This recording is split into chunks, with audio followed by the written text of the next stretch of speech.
What is going on? Hello, fantasy players. It is week 9. I'm very excited, ready to have some fun, dominate my matchups, hopefully. That's always the plan, but doesn't always work out like that, but we'll see what we can do. I wanted to start off by chatting about some weather that might be of concern for some matchups. There's not a ton going on. The weather's actually pretty clear across the league, which is very nice, obviously. But just a couple of wind worries. We have the Minnesota game in Kansas City that's at 1, obviously. It's looks like here that they might have winds about 20 miles an hour plus, so that's definitely a concern. So just keep an eye on that as the game gets a little closer. I wouldn't worry too much about it because I don't think it's going to affect a whole lot except for the kickers, but you're usually streaming kickers anyways and just trying to find the best matchup you can. So maybe if you have one of those guys, you might want to fade them. I actually have the kicker for Kansas City, Bucker, and I'm still going to start him. I'm not super worried about it. I don't think Matt Moore is going to be able to move the ball a whole ton, so I'm not really super worried about that. Um, let's see if we got anybody in here. Doesn't look like we have any views going on. Say hello in the chat. See who's around. This is my first live stream. I tried last week and it did not work out. Apparently, you have to activate your account and there's like a 24-hour window you have to wait. So, not entirely sure what the whole situation is with that, but it appears we're good. I'm live. This is definitely something that's new for me, but let's get back to the games with the weather concerns. The other one is Washington at Buffalo. And it looks like again Buffalo might have like 12 to 15 mile per hour winds. That's really nothing to worry about. I mean, that's pretty minimal. They're going to be able to pretty much work through that. So we really lucked out this week. Doesn't look like there's any games that are going to be affected by rain or high winds. The only two are just this Minnesota Kansas City game and the Washington at Buffalo game. So I guess just keep an eye on them, but it doesn't really seem like the weather is going to affect it. There's some wind, but certainly not anything to be super upset about. So let's go ahead and jump over to any last minute injury news. We'll start with Cam Newton. It's was last reported that he's going to avoid surgery most likely, but there's still no timeline. So I mean, if you're starting Kyle Allen this week, obviously Cam Newton's not playing, so you can still start Kyle Allen. And it's definitely an interesting controversy to talk about, I guess, and to see if Kyle Allen's going to continue to be the quarterback for the Panthers or if Cam Newton's going to replace him. I personally think Cam Newton's going to come back in and he is going to be the quarterback there. But it is pretty sketchy because they haven't been very forthcoming with details about his injury at all and his recovery at all. And Kyle Allen's been playing pretty well in his absence. So we'll monitor that situation and see what happens with Cam. Um, Patrick Mahomes, there was a lot of rumors that he was going to come back and he was going to play, but this week, but he's not. The reports are he's not expected to play, most likely. So I would go ahead and ride with Matt Moore if you have to. I would prefer not to. There are definitely a lot of better options out there on the waiver wire for most people in most leagues. So I would stay away from Matt Moore if I could. But obviously, you're not playing Pat Mahomes; he's out, which just makes all the sense in the world to hold him out another week and give him that extra rest and make sure that he doesn't end up furthering that injury when he dislocated his knee and all that. James Conner, this is a big one. He's not expected to suit up and play. So I really like Jalen Samuels in this spot. If you have him on your team, definitely fire him up, put him in your lineup. If he's available on waivers, I would even take a shot on picking him up. I think he has some serious upside with James Conner out. So I definitely like Jalen Samuels now. Moving on to some receivers, it looks like Adam Thielen is expected to play. It was noted that it was a game time decision, and then news came out saying that he is expected to play. So just keep an eye on that. Obviously, um, you don't want to put him in if he's not going to play, but it looks like he's expected to play. So I would certainly play Adam Thielen in this matchup against the Chiefs. And Devontae Adams is on track to play. All reports are saying that he looks good. He's been running drills. It said that they were going to have him run some drills like before the game and whatnot and see how that toe's feeling and all that. So hopefully he definitely fires up, but everything's trending in the right direction for him to play. So if you have Devontae Adams, I'd put him in your lineup. I'm someone who is a Devontae Adams owner, and I'm very much looking forward to having him back because he's someone that you drafted high or traded a lot for in my situation, and he's someone that you really want to rely on to give you a pretty big boost to your lineup. So having him back is a big deal. The one other thing I'll touch on as far as news is well, I guess two more notes that I want to get to. Josh Gordon got claimed by Seattle. I don't expect much. I think it's a good landing spot for Gordon, but he's not somebody that I want to start this week. He's somebody that it's really a wait and see because other than his first week with the Pats, he had really not performed well at all. I'm a big Josh Gordon fan, and obviously I'm a Patriots fan, and I wish that they would have kept him and that it would have worked out. But for whatever reason, he just wasn't producing, and things were just not working out on the field. They cut him, we'll put him in the injured reserve, and then cut him, and then Seattle picked him up. I think it's a great landing spot. I think Russell Wilson is an amazing quarterback, and I think Josh Gordon could have fantasy relevance again, but it's definitely a wait and see thing for me. He's not someone that I want to put into any of my lineups. I want to wait and see how things go, and hopefully he can become a weapon for Russell Wilson and a red zone target. That would be awesome. I'd love to see him succeed. And the other note I just want to pick up is that Sterling Shepard did clear the protocol, so he'll probably play too. So I would still start Sterling. I don't have any issues with that.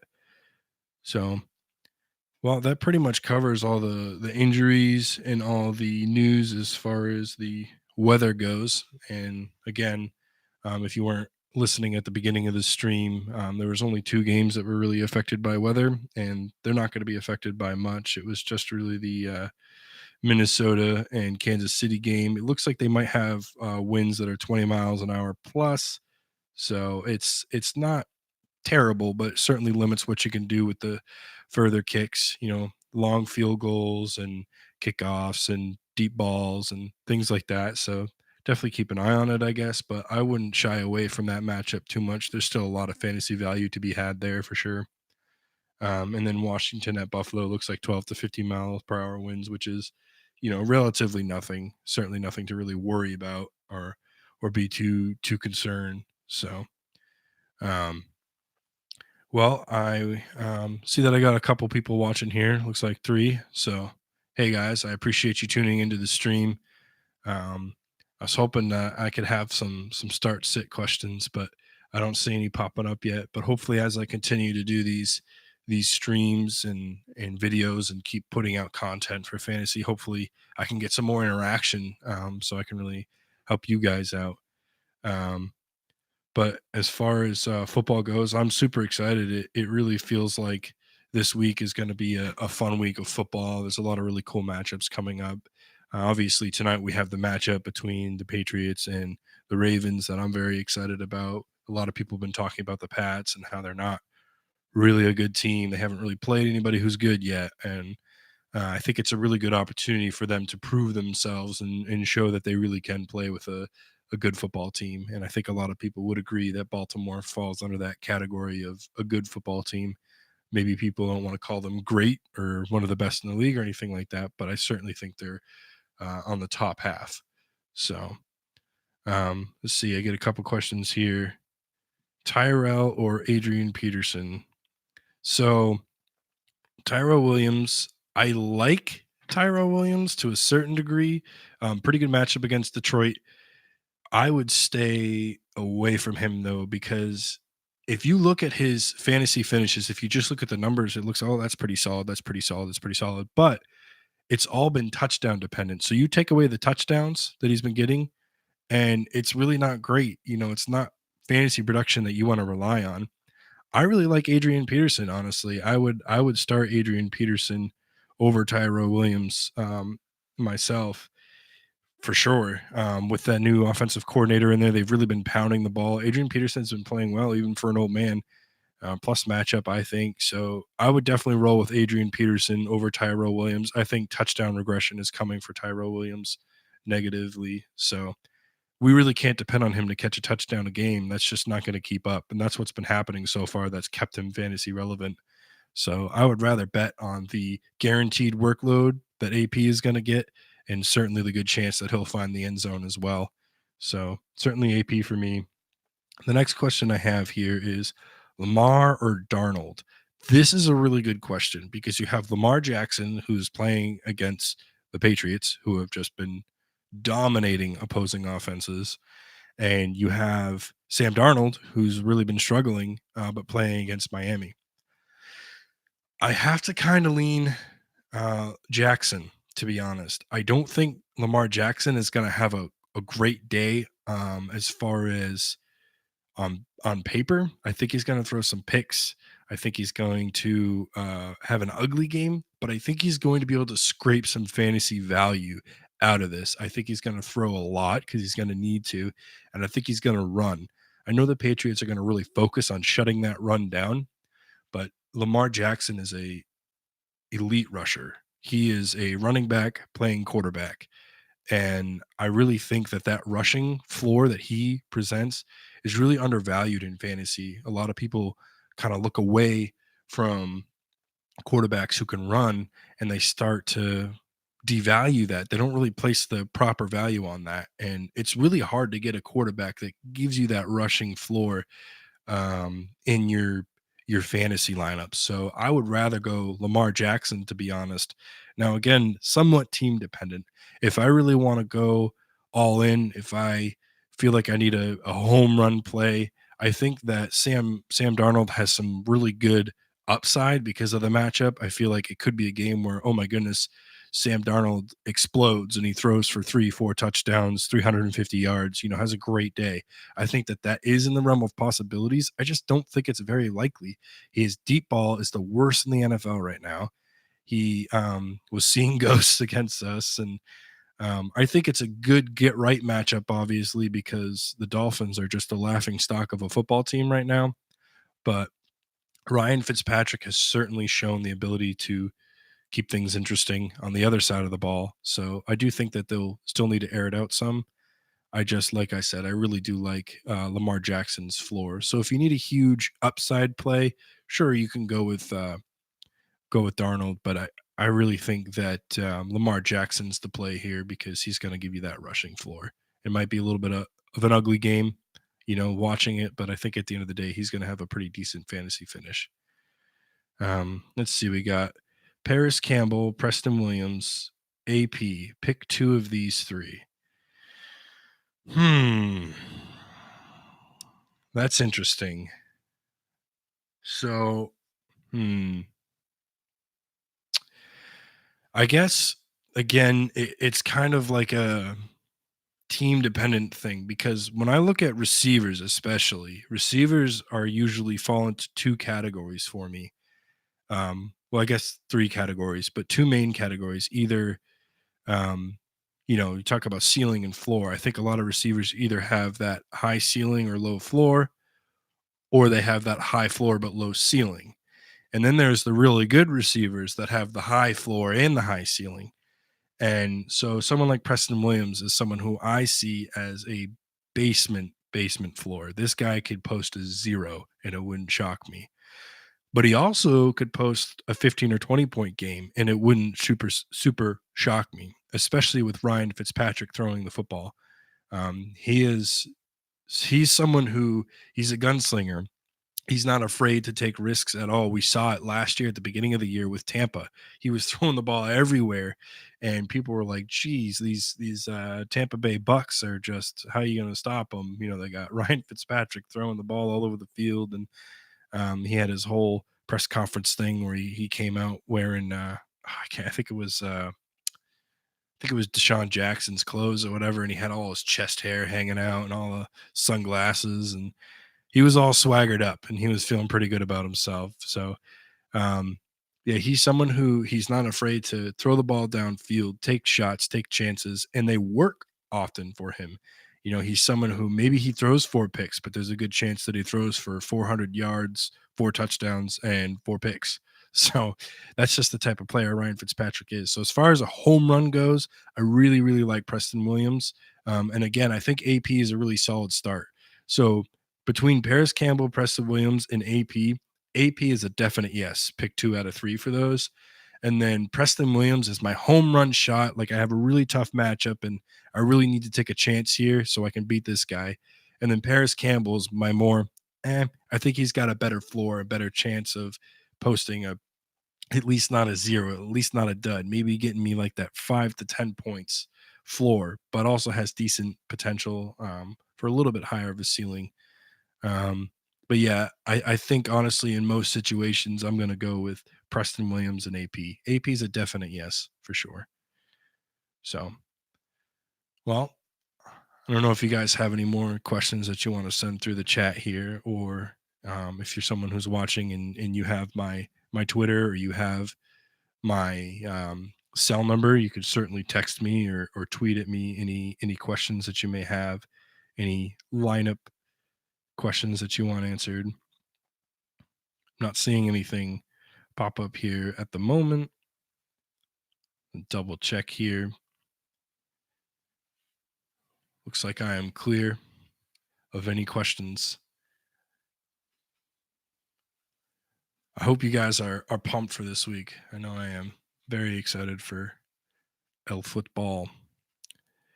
The game in London right now is actually it's been pretty interesting. I did watch the first half and it worked out well because right around halftime was when 11 o'clock was rolling around for me to do this stream.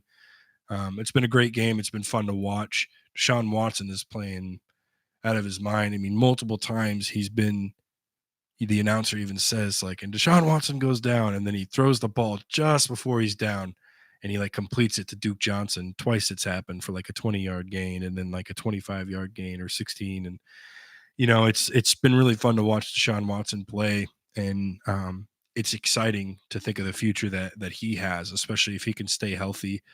He's running, he's throwing, he's doing all these things that really sets him apart from your average QB, really makes him look elite. So if you have him on your fantasy team, count your blessings because he's delivering some fantasy goodness so far in this first half. Gardner Minshew still looks good to a degree. He's an exciting player. I have him on 2 of my leagues. He's very fun to watch. One thing that I've noticed about him is he's really done a good job of improving his ability in the pocket to sort of move around and avoid the rush. And that's something it's really hard to kind of teach that. And he's learned it so quickly at this level. And it's not something that was really a part of his game. He wasn't necessarily like a super shifty guy or anything like that, but he's just done an excellent job of getting really good pocket presence. So it's been a really fun game to watch for sure. I was very excited about this game for fantasy implications. I have a lot of players on both sides in various leagues, and I really thought it was going to be a decent, high scoring affair. So I'm not sure what it's at right now. I can actually look it up because I'm kind of curious where they're at score wise. Because before the half, it was, I believe it was still pretty close. Looks like it's still pretty close. Looks like it's 9-3 in the third. So it's interesting. Definitely way lower scoring than what people were predicting. I know a lot of people must have taken um, an under, or sorry, taken the over on this score. A lot of people I heard talking about it, and it definitely looks like the under is going to hit. But I don't know. Maybe we'll see a fourth quarter explosion. So. All right, here we go. We got a question here. Not This is from Power Mystic 08. Says, not really a fantasy question, but who do you think is harder to take down, Deshaun Watson or Russell Wilson? That's an excellent question. Obviously, we have a bigger body of work with Russell Wilson. He's been in the league longer. Um, I'm gonna have to say Russell Wilson just because I've seen more of it. I guess I've seen more highlights. It's got to be close though. Deshaun Watson is getting right up there. But I think one thing that Russell Wilson does even better than Deshaun Watson, maybe even better than anybody in the league. I mean, Russell Wilson is really pushing for an MVP year. I think he's certainly an MVP candidate the way he's been playing. One thing that he does really, really well, and probably the best in the league, is taking a situation where he should be taken down, he should be sacked, and he'll spin out, he'll run out, he'll do whatever. And his accuracy on the run, especially deep, the way he can, run, throw across his body, whatever, back foot, falling down, and throw with accuracy deep or short or mid, the accuracy that he has, I don't know that anybody's any better. I don't think anybody's any better accurately throwing the ball while moving and while running for their lives than Russell Wilson is. Um, so yeah, I would have to say Russell Wilson there, but it's close for sure. And as Watson plays longer and gets further in his career, maybe it becomes more of a debate. But right now, I'm definitely going to have to take take Wilson in that question. Great question. Thanks, Power Mystic. So going over here, let's see if I can pull the actual. Seems like it's maybe a little bit behind on my news website here, and kind of want to look at the game here. Okay, so it's 12-3 in 4 minutes 57. So basically 5 minutes left in the third quarter, and it's 12-3. So it looks like it looks like Houston put up another field goal. So it's interesting that there's not more touchdowns going on in this game. Um, I certainly thought that there'd be more scoring, and I think just about everybody did, but so far that's not the case. See if you guys got any more fantasy questions for me. I would be happy to answer them. And by the way, guys, please like the video, share it. It's going to be posted as an actual video after the stream, obviously. And comment, send me messages or comment on the videos or whatever. Just let me know what you think. Give me some feedback. What are some things I can do better? What are some of the things you like that you'd like me to continue doing? Just any kind of help at all, advice, I would super appreciate it. And again, I always really support the your guys's I really appreciate the support that you guys give me by sharing and liking and participating. This is a lot of fun for me. I really enjoy fantasy, talking about it, analyzing it, spending time with it. So it's really fun when I get to interact with other people. And so I really appreciate you guys supporting that and being here. Looks like we got a couple questions here.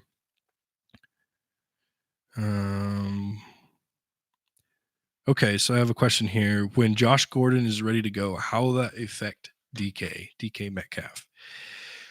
Um, I don't think it's gonna affect him a ton. It's really hard to say because Russell Wilson is just he's otherworldly and he's really good at finding um, you know, finding the target. And if you look at how Tyler Lockett's season has been, he's been excellent. And DK Metcalf has really started to come up and be a red zone threat. I don't see Josh Gordon pushing DK a whole lot because one thing that I noticed from Josh Gordon was in the first game he looked electric. He looked awesome. Scored a touchdown, got a couple deep passes, and he looked great. But progressively from that point on, he kept getting like little ding injuries here and there.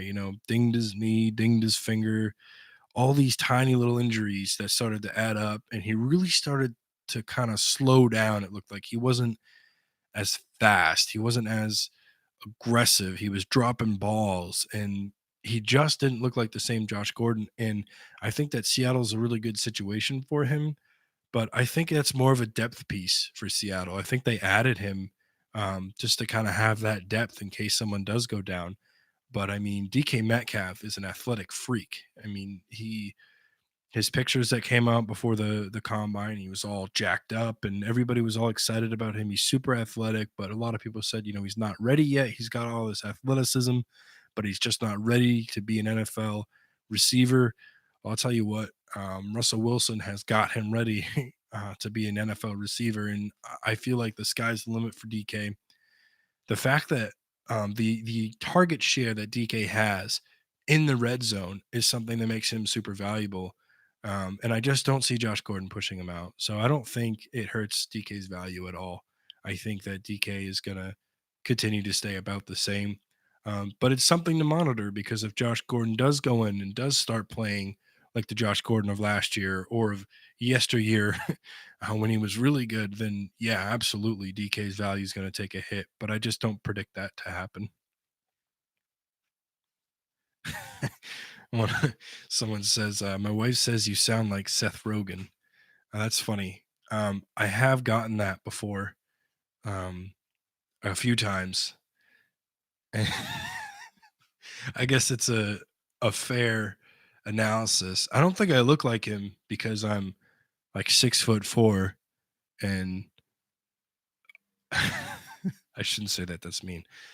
Yeah, I don't look like him, and I certainly don't partake in the same festivities that he partakes in. But that's a personal choice. You guys can live your lives. Do what you feel is right for you. Oh man. So well, I don't know if we got any more questions rolling in here. I don't want to just ramble on forever, and bore you guys to death, but I'll hang out for another minute or two and just wait and see if any more questions pop up so I can answer them for you. But again, I hope you guys follow me on Twitter at Engage8Fantasy. I hope you follow me here, subscribe. Again, leave reviews. Let me know. Don't be afraid to tell me what I need to do better. Don't be afraid to tell me what I can do to improve because I appreciate that. Because I want to get better. I want to put out awesome videos for you guys and awesome content. I do want to get a shout out to my friend Justin Stevens, actually, who I believe is watching the stream. Justin, you can find Justin at Justin FF underscore on Twitter.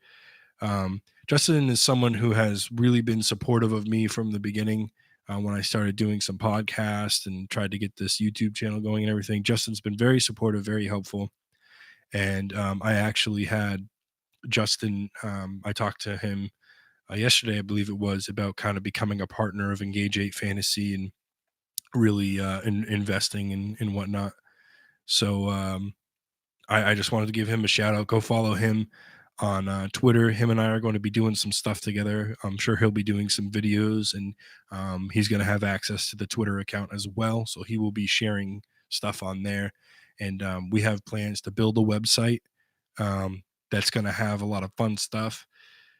We haven't hashed it all out yet, but we're in the process of it. So please keep your eye out for that website that is pending.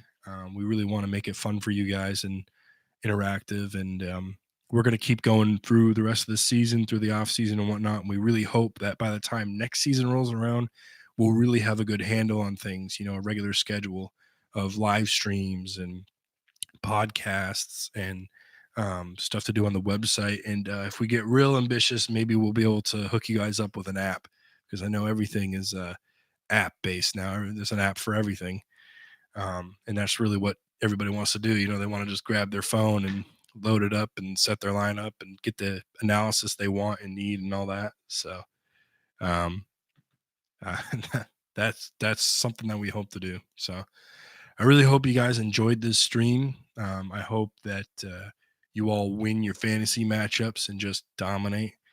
Um, I do real quick just for fun. I'm gonna give you guys. I don't know how many of you guys play any DFS daily fantasy. But if you want to set up some lineups real quick, I am going to give you my lock of the week for GPP. So GPP, for those who don't know, it's big tournaments for either FanDuel, DraftKings, Yahoo, whatever daily fantasy you do.